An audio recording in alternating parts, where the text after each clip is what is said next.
రాష్ట్ర municipal corporation లో విలీనమే లక్ష్యంగా రీలే నిరాహార దీక్ష చేపట్టనున్నారు MLA Shri Ganesh. Cantonment board రాష్ట్ర మున్సిపల్ కార్పొరేషన్ లో విలీనమే లక్ష్యంగా రీలే నిరాహార దీక్ష కంటోన్మెంట్ ఎమ్మెల్యే శ్రీ గణేష్ చేపట్టనున్నారు. కంటోన్మెంట్ బోర్డుకు ఎన్నో ఏళ్ల నుండి ఎన్నికలు నిర్వహించకుండా ప్రజాస్వామ్యాన్ని కూనీ చేస్తూ నియోజకవర్గ అభివృద్ధికి నిరోధకులుగా మారిన కేంద్రంలోని బీజేపీ ప్రభుత్వానికి వ్యతిరేకంగా కంటోన్మెంట్ బోర్డును రాష్ట్ర ప్రభుత్వ మున్సిపల్ కార్పొరేషన్ లో విలీనం చేయాలనే డిమాండ్తో కంటోన్మెంట్ ఎమ్మెల్యే శ్రీ గణేష్ రేపటి నుండి కార్ఖానాలోని డాక్టర్ బాబాసాహెబ్ అంబేద్కర్ విగ్రహం వద్ద చేపట్టనున్న రీలే నిరాహార దీక్ష గోడ పత్రికను కాంగ్రెస్ పార్టీ నాయకులతో పికెట్లోని ఎమ్మెల్యే క్యాంపు కార్యాలయంలో ఆవిష్కరించారు. అనంతరం ఎమ్మెల్యే మాట్లాడుతూ కేంద్రంలోని బీజేపీ ప్రభుత్వం దిగివచ్చి కంటోన్మెంట్ బోర్డును మున్సిపల్ కార్పొరేషన్ లో విలీనం చేసేంత వరకు ఈ పోరాటం ఆగదని, అవసరమైతే ఢిల్లీ స్థాయిలో కూడా పోరాటం చేస్తామని, కంటోన్మెంట్ ప్రజల కష్టాలను కేంద్రంలోని బీజేపీ ప్రభుత్వం గుర్తించి కంటోన్మెంట్ బోర్డును విలీనం చేసేంత వరకు నా ఈ పోరాటం ఉంటుందని, నా జీవితం కంటోన్మెంట్ ప్రజల అభ్యున్నతికే అంకితమన్నారు ఎమ్మెల్యే.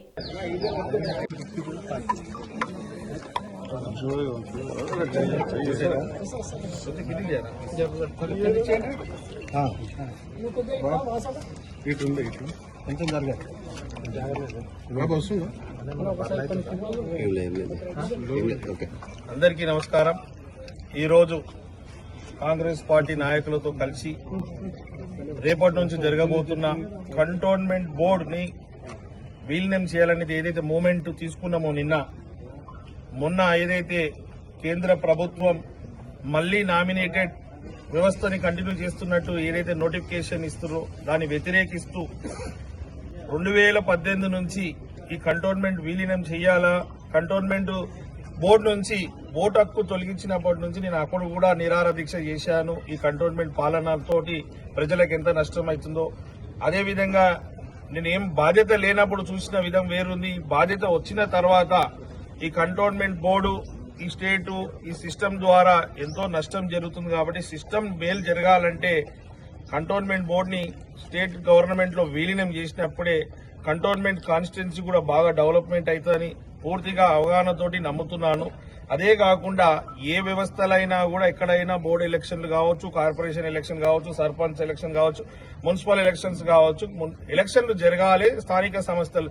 అలాంటిది గత 6 సంవత్సరాల నుంచి ఎలక్షన్ పెట్టాక ఓన్లీ నామినేటెడ్ వ్యవస్థను కంటిన్యూ చేయడం మేము వ్యతిరేకిస్తూ, ఈ వ్యవస్థని వ్యతిరేకిస్తూ ఖచ్చితంగా ఇది విలీనం చేసి కార్పొరేషన్ల 3-4 నెలల్లో ఎలక్షన్ అవుతుంది. కాబట్టి అదే మాదిరిగా కార్పొరేషన్ ఎలక్షన్ కావాలని మేము ఒత్తిడి పెట్టి వారు కూడా దిగి రావాలని కానీ ఇది ఒక డిమాండ్ మీద మేము రేపటి నుంచి నిరంతరం, రేపు ఫస్ట్ రోజు కాబట్టి 10 గంటల నుంచి నిరాహార దీక్ష స్టార్ట్ అవుతుంది, సాయంత్రం వరకు ఉంటుంది.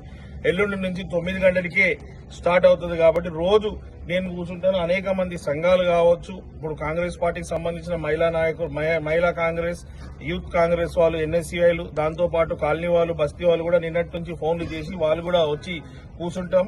ఇది అనేక సంవత్సరాల నుంచి బోర్డు ద్వారా మాకు నష్టం అవుతుంది. మాకు కూడా జిహెచ్ఎంసీలోనే భాగంలోనే మేము విలీనం అయితే డెవలప్మెంట్ అవుతాను వాళ్ళు కూడా నమ్ముతున్నారు కాబట్టి, ఆశిస్తున్నారు కాబట్టి మేము రేపు తీసుకుంటున్న ఏదైతే అంగర్ స్ట్రైక్ ఉందో అందరూ వచ్చి మద్దతు ఇస్తా అంటారు కాబట్టి రేపటి నుంచి స్టార్ట్ అవుతుంది. దానికే ఇది పోస్టర్ ఆవిష్కరణ. ఇప్పుడు మీరేమో ఈ విలీనానికి మద్దతుగా రేపటి నుంచి చేస్తున్నారు. బీఆర్ఎస్ వాళ్ళేమో సికింద్రాబాద్ కార్పొరేషన్ ఎవరైనా కొట్లాడుతున్నారు. దీన్ని ఏ రకంగా చూస్తారు? బీఆర్ఎస్ ఎప్పటి నుంచి ఉందండి? బీఆర్ఎస్ ఎప్పటి నుంచి ఉంది? 2014 నుంచి రాష్ట్ర ప్రభుత్వం ఉండే, 2014 నుంచే ఇక్కడ ఎమ్మెల్యే బీఆర్ఎస్ఏ. ఇదే కాన్స్టిట్యున్సీలు ఉన్నా అని చెప్తుండే సికింద్రాబాద్ అని తలసాని గారు, వారు కూడా మంత్రిగా ఉండే. మళ్ళీ పద్మారావు గారు సికింద్రాబాద్ అని వారు కూడా ఇక్కడ మంత్రి ఉండే. 2018లో ఇక్కడ ఓటు హక్కు తొలగించినప్పుడు కేటీఆర్ గారు ఎక్కడ పోయారు? మా కంటోన్మెంట్ ఈ ఏవియేషన్ ల్యాండ్లు, డిఫెన్స్ ల్యాండ్లు ఉన్న వాళ్ళు అప్పుడు ఎక్కడ పోయారు? వాళ్ళు బోర్డు రిజర్వేషన్లా వాళ్ళ బోర్డు మెంబర్లు అది పాస్ చేయకుంటే ఆ రోజు వాళ్ళ ఓటు హక్కు పోయేది కాదు. వాళ్ళు ప్రజలకు నష్టం చేసే పనులు చేసి ఈ రోజు వచ్చి డ్రామాలు చేస్తున్నారు, ప్రజల మీద ప్రేమ ఉన్నట్టు నటిస్తున్నారు. వారుండే సికింద్రాబాద్ ఎవరైతే ఉన్నారో, ఇప్పుడు సికింద్రాబాద్ మండల ఆఫీస్ ఎక్కడుంది? సనత్ నగర్లో ఉంది. వీరు సికింద్రాబాద్ అన్నప్పుడు సికింద్రాబాద్ నిన్న కూడా మీకు చెప్పిన పార్లమెంట్ మల్కాజిగిరి పార్లమెంట్ కన్నా ముందు సిద్దిపేట పార్లమెంట్ ఉండే అప్పుడే ఇవన్నీ చేంజ్ చేసుకుంటే ఈ కంటోన్మెంట్ కాన్స్టిట్యున్సీలనే గతంలో కూడా మల్కాజిగిరి పార్లమెంట్ లో ఉంది, ఈనాడు కూడా మల్కాజిగిరి పార్లమెంట్ లోనే ఉంది. కాబట్టి వీళ్ళు ఉట్టి ఏదైతే ముఖ్యమంత్రి గారు మంచి పనులు చేయాలంటే బీఆర్ఎస్ వాళ్ళు దాన్ని వ్యతిరేకించాలని ఒక సిస్టమ్ చేసుకోరు. నిన్న ప్రజలందరూ చెప్తున్నారు, నాకు ఈ విషయం కూడా నాకు ఐడియా లేకుండే, ఆ మండల ఆఫీస్ ఎక్కడుండే, వీరు ఎక్కడుండే, బోర్డుల ఓటు హక్కు తొలగించి ఇవన్నీ ప్రజలకు తెలుసు. ఆనాడు మాకు నష్టం అవుతుంటే చౌద్యం చూసిరు, ఈ రోజు మాకేదో మేలు చేస్తట్టు మళ్ళీ ఇన్ని సంవత్సరాల నుంచి కంటోన్మెంట్ బోర్డు వ్యవస్థని మార్చాలని కూడా ఎప్పుడు ఆలోచించలే. ఈ నామినేటెడ్ మెంబర్ తోటి వాళ్ళు కంటిన్యూ చేస్తున్నారు. ఆ వ్యవస్థ మీద ఏనాడు పోరాటం చేయలే. నేను ఆనాడే ఓటు హక్కు తొలగించినప్పుడు అటు కేంద్రం ఇటు బీఆర్ఎస్ స్టేట్ గవర్నమెంట్ ఉన్న వాళ్ళు కూడా కదిలి వచ్చి మా ప్రజలకు మేలు చేయాలంటే ఈనాడు పట్టించుకుంది.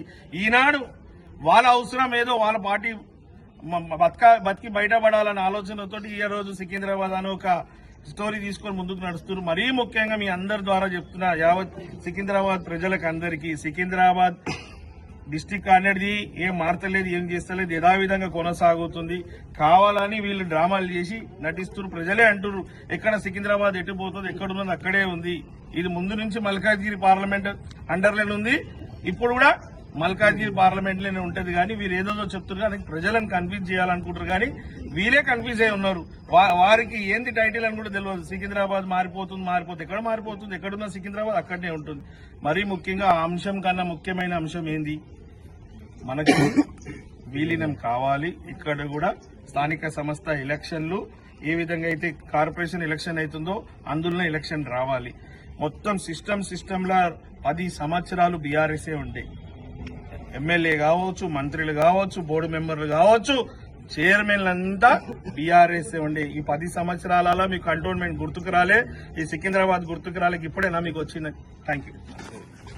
పనేసియా మెరిడియన్ హాస్పిటల్స్ ప్రతి సామాన్యుడికి అందుబాటులో అంతర్జాతీయ వైద్య ప్రమాణాలతో వైద్యం, 24 గంటల అంబులెన్స్ సర్వీసుతో పాటు అత్యవసర సేవలతో ఏర్పాటైన చికిత్సా విభాగం. మా దగ్గర గుండె సంబంధిత, మూత్రపిండ, కాలేయ, కంటి జబ్బులకు, మోకాళ్ల శస్త్ర చికిత్సతో పాటు కోవిడ్-19, బ్లాక్ ఫంగస్ వంటి వైరస్లకు, అన్ని రకాల ఆరోగ్య సమస్యలకు నమ్మకమైన అత్యాధునిక వైద్య చికిత్సను అందిస్తున్న హాస్పిటల్ పనేసియా మెరిడియన్ హాస్పిటల్స్.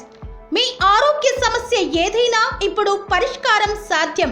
సంపూర్ణ ఆరోగ్యం కోసం సంప్రదించండి Panacea Meridian hospitals, opposite Beeramguda కమాన్, RC Puram, Sangareddy district, pin code 502032. సంప్రదించాల్సిన ఫోన్ నెంబర్ 0845524177 మరియు 7893757770.